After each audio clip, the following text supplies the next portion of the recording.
teremos aflições, mas é para que nós venhamos ter bom ânimo, porque Ele venceu o mundo e nós também venceríamos. A palavra do Senhor diz que aquele, irmãos, que perseverar até o fim, né, receberá uma coroa de glória. Perseverar quer dizer que no meio da nossa caminhada, diácono, irmão Messias, vai ter momento difícil. No meio da nossa caminhada vai ter momento em que nós vamos ficar perplexos por causa das coisas que vão sobrevir contra a nossa vida. É por isso que a palavra do Senhor diz que nós devemos perseverar. Perseverar por quê?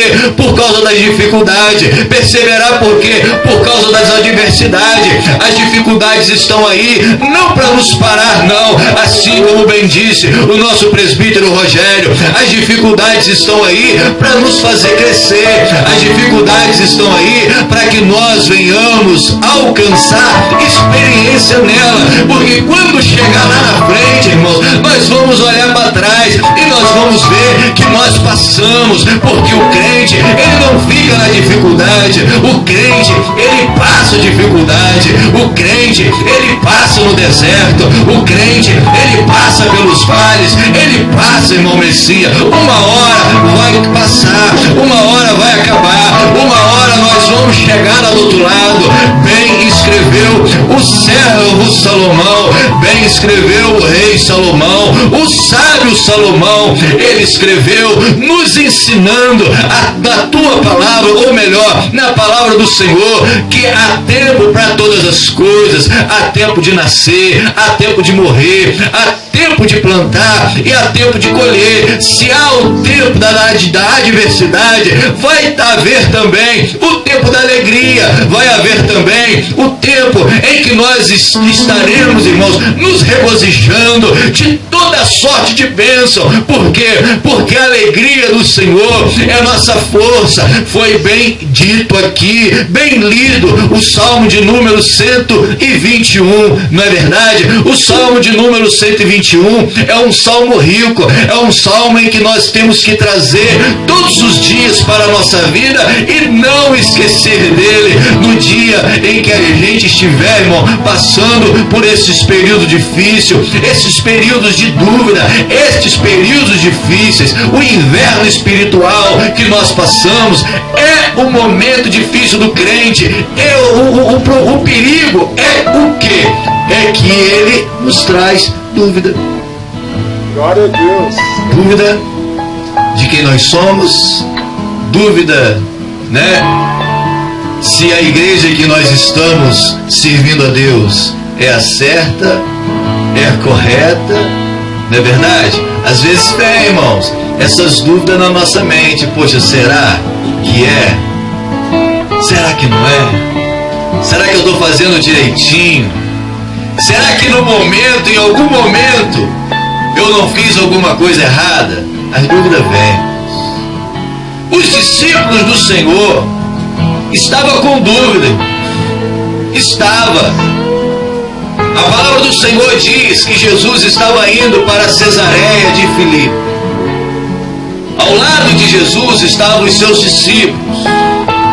Ao lado de Jesus estavam aqueles que praticamente todos os dias estavam ao lado do Senhor, estava aprendendo com Ele, já havia visto alguns sinais. Os discípulos aqui não haviam caído de paraquedas do lado de Jesus, não. Aprendia com Jesus, via maravilhas acerca dele e sabia quem ele era, não é isso? A palavra do Senhor diz que até mesmo o tetrarca Herodes estava com dúvida de quem era Jesus, porque chegou ao palácio de Herodes, né, que João Batista havia ressuscitado, e quem estava operando milagres, quem era o famoso Jesus, quem era aquele que havia se acendido e estava fazendo milagres e maravilhas, estava pregando uma palavra viva, e por causa da palavra, por causa dos sinais, das maravilhas que estavam sendo empregadas ali naqueles dias, então as pessoas, as multidões, saíam de longe, saíam das suas casas, saíam das suas cidades e iam até a cidade de Jesus, ou aonde Jesus estava, para conhecer Ele, para tocar nele, para que Ele toque. Apenas uma palavra, diz a palavra do Senhor, que fazia a pessoa ser curada. Existia aqueles, e teve, que Jesus foi na casa dele para curar uma filha, para ressuscitar a filha, mas teve aquele diácono, irmão Messias, aquele homem, a palavra do Senhor diz, um centurião de Cafarnaum, aonde ele foi estar com Jesus, e quando ele chega perante Jesus, ele relata a Jesus aquilo que está passando dentro da tua casa.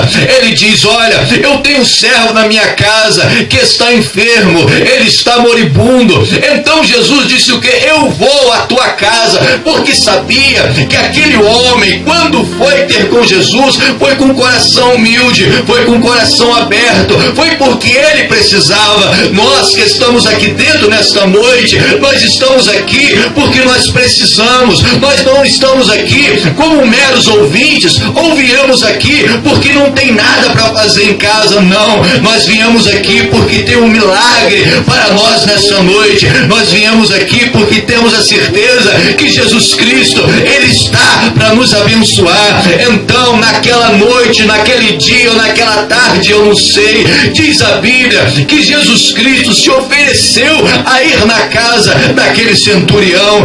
Então aquele centurião disse: não, no meu lar não, eu sou homem de autoridade assim como tu és, eu tenho 100 homens ao meu comando. Eu digo a este vai e ele vai, eu digo àquele vem e ele vem. Então diga apenas uma palavra que o meu servo ficará curado. Jesus Cristo disse: vai, volta para tua casa, porque assim se fez, o teu servo está curado segundo a tua fé. Nós temos que acreditar, nós temos que ter fé que o momento difícil, o momento de adversidade, o momento de dúvida vai passar na minha vida, vai passar na tua vida, vai passar na vida da igreja. Eu tenho a certeza, irmão, o salmista, ou melhor, me parece que foi o salmista, sim, ou no livro de Eclesiastes, eu acho que é no livro de Eclesiastes, escrito está que a esperança demorada entristece o coração. Estava lendo isso ontem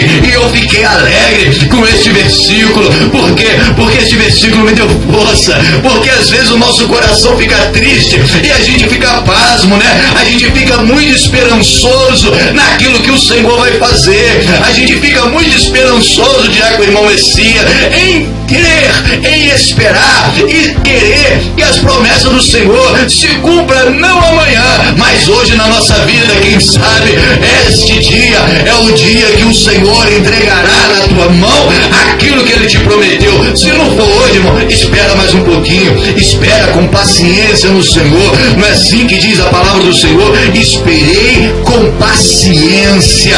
Em outras traduções está dizendo: esperei confiante no Senhor, Ele se inclinou para mim, né?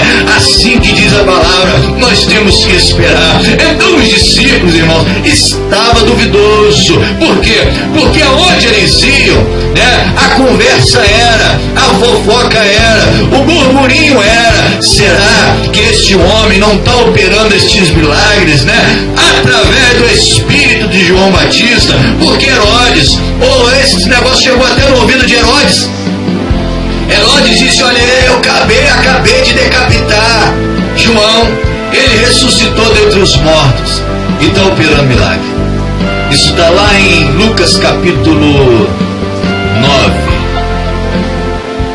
Isso, é ele, é João Batista. Então o negócio começou a correr, e os discípulos haviam vindo de uma cruzada missionária. Jesus Jesus havia mandado os discípulos irem de 2 em 2, ir nas aldeias, pregar o Evangelho. E sabe-se lá o que os discípulos ouviram, né? E o nosso Jesus, ele conhece o nosso coração, conhecia o coração dos discípulos. Sabia que tinha dúvida. Sabia que na mente, no coração deles, existia a dúvida, né? Dizem por aí que uma mentira contada várias vezes, bobear, torna até uma verdade. Não é isso? E tem aquele, irmão, tem aqueles que contam uma mentira que engana. Tem aqueles que já está tão acostumado em contar mentira, que conta uma mentira e olha, você acaba caindo. Se você não tiver, né, vigiando, você acaba caindo. Esse dia mesmo, estava ali em Olaria, né, aconteceu uma situação numa família aí de amigo nosso, e a gente tinha ouvido uma parte, através de uma pessoa. Aí eu estava em Olaria, e eu fui ouvir uma outra parte através da própria pessoa. Mas ele foi tão convincente, eu cheguei em casa e falei com a Rosiane, falei, olha, tive com o irmão, e o irmão desmentiu tudo aquilo que a gente ficou sabendo. E agora? Mas ele foi tão, entendeu, irmãos? Que depois, graças a Deus, o Senhor, a Bíblia diz que nada há em oculto que não haja de se manifestar, né? Glória a Deus por isso. Então nós viemos a saber um pouquinho da verdade, mas só um pouquinho, porque o resto não cabe a nós, né? Deixa aí para lá. Então, irmãos, Jesus está indo para Cesareia de Filipe, os seus discípulos ao lado dele.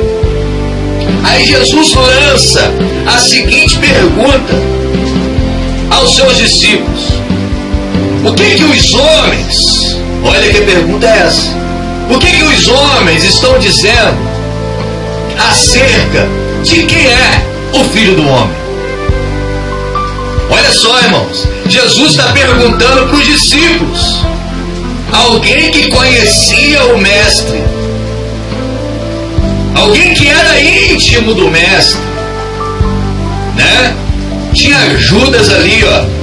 Judas era íntimo de Jesus. Se tinha alguém que era íntimo de Jesus, depois de João, Pedro e Tiago também, que eram bastante íntimos, era Judas. Se tinha que comprar alguma coisa, ia a quem? A Judas. Se Jesus tinha que pagar tributo, ia a quem? A Judas. Judas era o tesoureiro, era aquele que carregava a bolsa. Então, se precisava de din-din, era Judas. Não era Pedro, né? Pedro não carregava dinheiro com ele. Então era alguém íntimo. Era alguém que chegava em Jesus tete a tete, conversava com ele. Mas nós temos que ter um cuidado, irmãos. Um irmão estava até pregando uma vez, né? Até Jesus, ele disse: não são vós 12, eu porém vos digo, um de vós é o diabo. Palavras de Jesus, né? Aí o irmão estava dizendo que aquele que muito te beija, cedo ou tarde te trairá. É um perigo, né, irmãos? É um perigo. Às vezes as coisas, a gente confia tanto na pessoa, e às vezes as coisas vêm da onde a gente menos espera.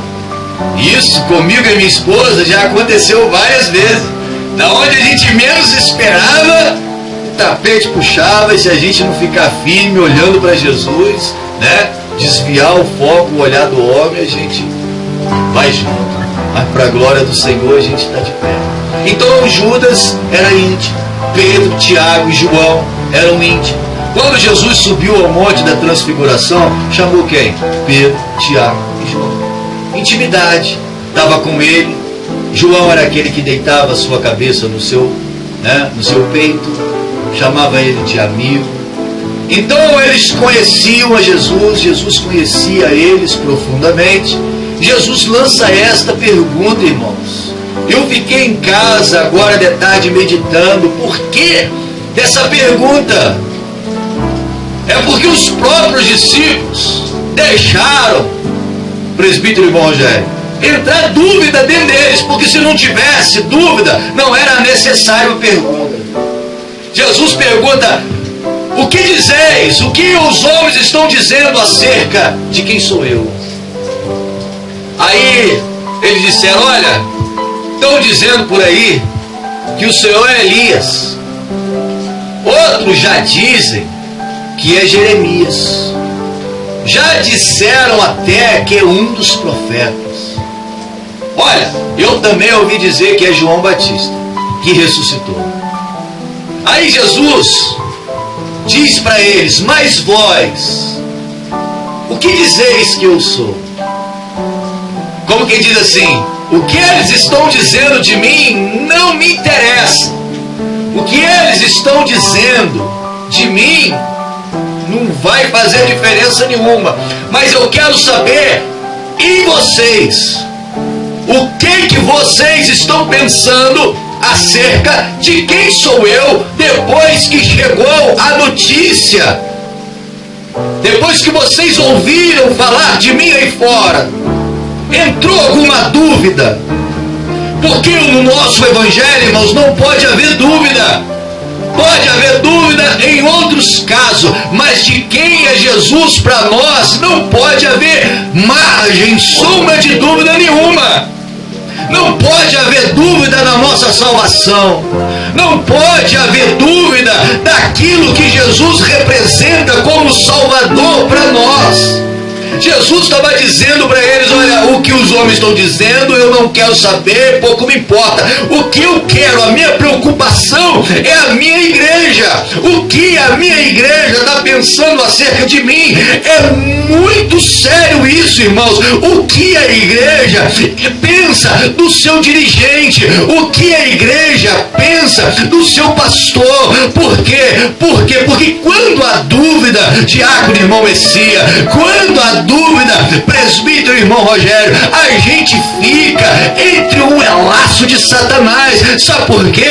Porque a dúvida gera desconfiança, a desconfiança gera a falta de fé, sem fé a Bíblia diz que é impossível agradar a Deus. Se nós não confiamos no homem, temos que confiar no Senhor Jesus de Nazaré. Por quê? Porque nós não podemos olhar para o homem, nós não podemos olhar, irmãos, para aquele que às vezes a gente direciona a nossa vida, porque tendemos a falhar. Mas o dirigente, o homem de Deus, o pastor, ele tem que ter o seu caráter, ele tem que ter a sua palavra. Sim, sim, não, não. A Bíblia diz, irmão, não é eu que vou dizer, é a palavra que diz. O que passar disso é procedência do diabo. Então, irmãos, é muito sério. Às vezes tem tantos, irmão, eu já vi tantos pastores aí que dentro da igreja é uma coisa, mas fora da igreja é só Jesus na causa. Irmãos, aí vai gerando dúvida na ovelha. A ovelha fica: poxa, será que é? Será que não é? Será que aquilo que ele está pregando lá é aquilo que ele vive? Será que aquilo que ele está ensinando lá é aquilo que ele verdadeiramente é? E não pode gerar dúvida. Jesus não queria que a dúvida ficasse no coração da tua igreja, porque era a tua igreja.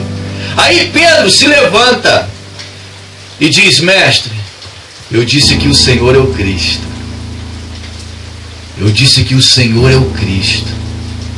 Jesus disse: Simão Barjonas, Simão Barjonas, não foste tu, essa revelação não veio de vocês, por você não. Esta revelação veio do céu. Esta revelação veio de Deus. E o que diz a palavra aqui? Olha: bem-aventurado és tu, Simão Barjonas, porque não foi a carne e o sangue que te revelaram isto, mas meu Pai que está no céu. Também eu te digo que és Pedro, e sobre esta pedra. Jesus não estava dizendo sobre Pedro, não, né? Dizem por aí que Jesus deu a igreja para Pedro. Deu nada.